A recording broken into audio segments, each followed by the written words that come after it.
Well, who else do you think makes the stage come to real life besides me and Ed Sullivan? Don't stop till you get enough. I said you wanna be starting something. You got to be starting something. Rock with you all night. Gotta leave that 9 to 5 up on the shelf and just enjoy yourself. The little jeans, like my love. Michael Jackson is the Thriller. Can you dig it?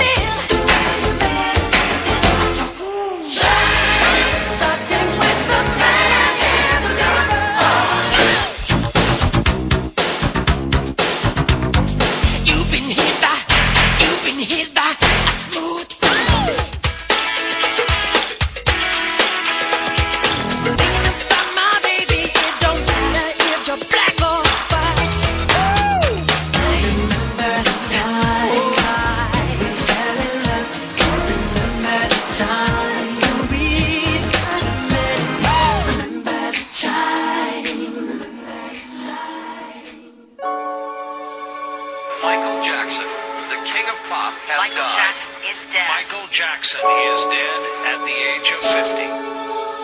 I just remember the environment, what it was like, all the music I was hearing, because my father played guitar, my uncle played guitar, and every day they would come over and they would start, playing great music, and we would start to perform to the music. And I remember seeing marching bands go down the street, and I remember the rhythm of the band and the beats of the drum, and every sound around me I seemed to record in my head and start making rhythms and dancing. And I used to dance to the rhythm of the washing machine, dance to the rhythm, and people would crowd around. They would crowd around pretty much and watch me. AJ's Playhouse remembers Michael Jackson. He used to dance to the washing machine, G. Remember when Neo was in here? And Neo said he got the nickname Neo because another producer said, dude, it's like you see the music. It's like you see through the Matrix, like Neo in that movie. Michael Jackson seemed like that times a million. Yep. Everything was music to that guy. We're just putting the whole thing into perspective, paying some respects this morning to Michael from a lot of different angles. And on the line right now, we have a friend of mine who woke up San Diego for years with the Killer Morning Show and is now doing big things with multimedia and PR at chriscantore.com. What's up, Chris? Hey, Jay, my brother. How are you? I'm excellent. And you? Wonderful. And first of all, considering, obviously, and wanted to say you guys are doing a great job with the tribute and remembering MJ. Hey, thanks, man. And I hear you have a very personal story. Yeah, this is crazy, and I actually used to tell this on my radio show annually around Christmas time. It became a tradition, and we used to call the segment Michael Jackson Saved My Grandma. Mm-hmm. And it's nuts, especially when you look at his history and you look at his trajectory and all the controversy surrounding him. This story really touches the human spirit and really shows that, underneath all the paparazzi and craziness is a guy who really cares about human beings. And it was a real testament with this situation where essentially my grandparents, it was in December of 1997, and my grandparents were flying from JFK in New York to LAX to visit my family for Christmas. On the flight, my grandmother gets sick, ends up passing out and falling in the aisle. They were sitting coach. Wow. Yeah, my grandfather's stressing out. Michael Jackson, turns out, is sitting in first class. No one on the plane knew. And he had first class reserved for himself, security, entourage, people he traveled with. He hears about what's going on in coach, Michael Jackson gets out of his seat and runs back to help my grandmother. Wow. And when she comes to, he's hovering over her. Whoa. Seriously. And he's like, do you need help? And she comes to, and my grandfather's there, and essentially he invites my grandparents into first class. You're kidding me Wow. with So she can get proper attention, and part of Michael's entourage includes medical support and what have you. Wow. So while my grandmother is kind of getting herself, getting her lucidity back, if you will, my grandfather ends up having a 2-hour dialogue with Michael Jackson, 35,000 feet in the air. this. Unbelievable. Wow. And what's insane about my grandfather, and this is why I love him so much, God rest his soul, is that, he looked at Michael as he couldn't care less if it was Michael Jackson or a plumber. Right. And he just engaged him in honest conversation. Uh-huh. And they talked about family, they talked about Michael's childhood, and they talked about Italy. Huh. Which, my grandfather's three favorite things to talk about. And they had this amazing dialogue. When they land, Michael says, I'm not letting you guys figure out your way, because my parents at this point have been alerted that something happened on the plane. Everything's cool.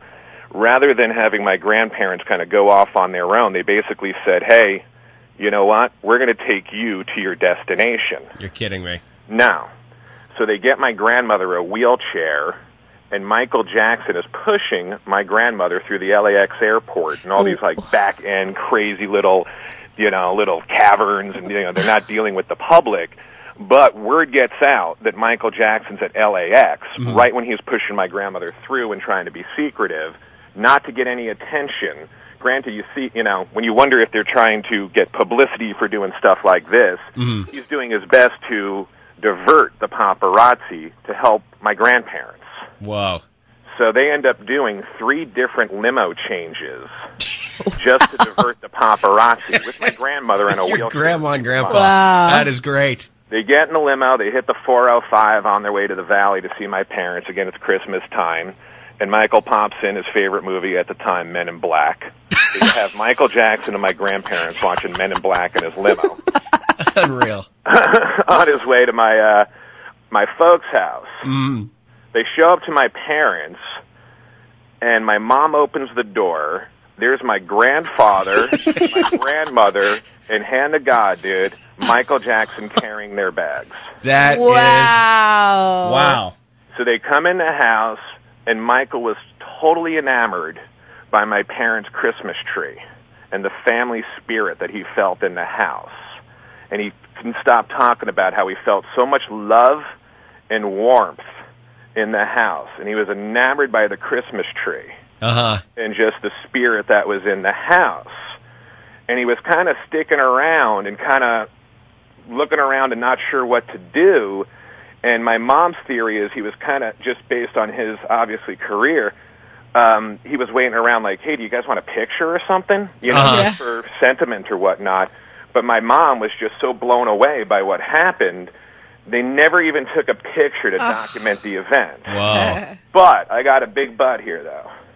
What I do have, and I was going to post this on my blog later, too, is Michael Jackson had actually signed a menu in first class Whoa. for my grandparents when they were still en route to Los Angeles. Whoa. And hold on, I had my mom scan it and send it down to me. And it says, to Conchetta DeLisi and Joseph DeLisi, please feel better. Love you always, Michael Jackson.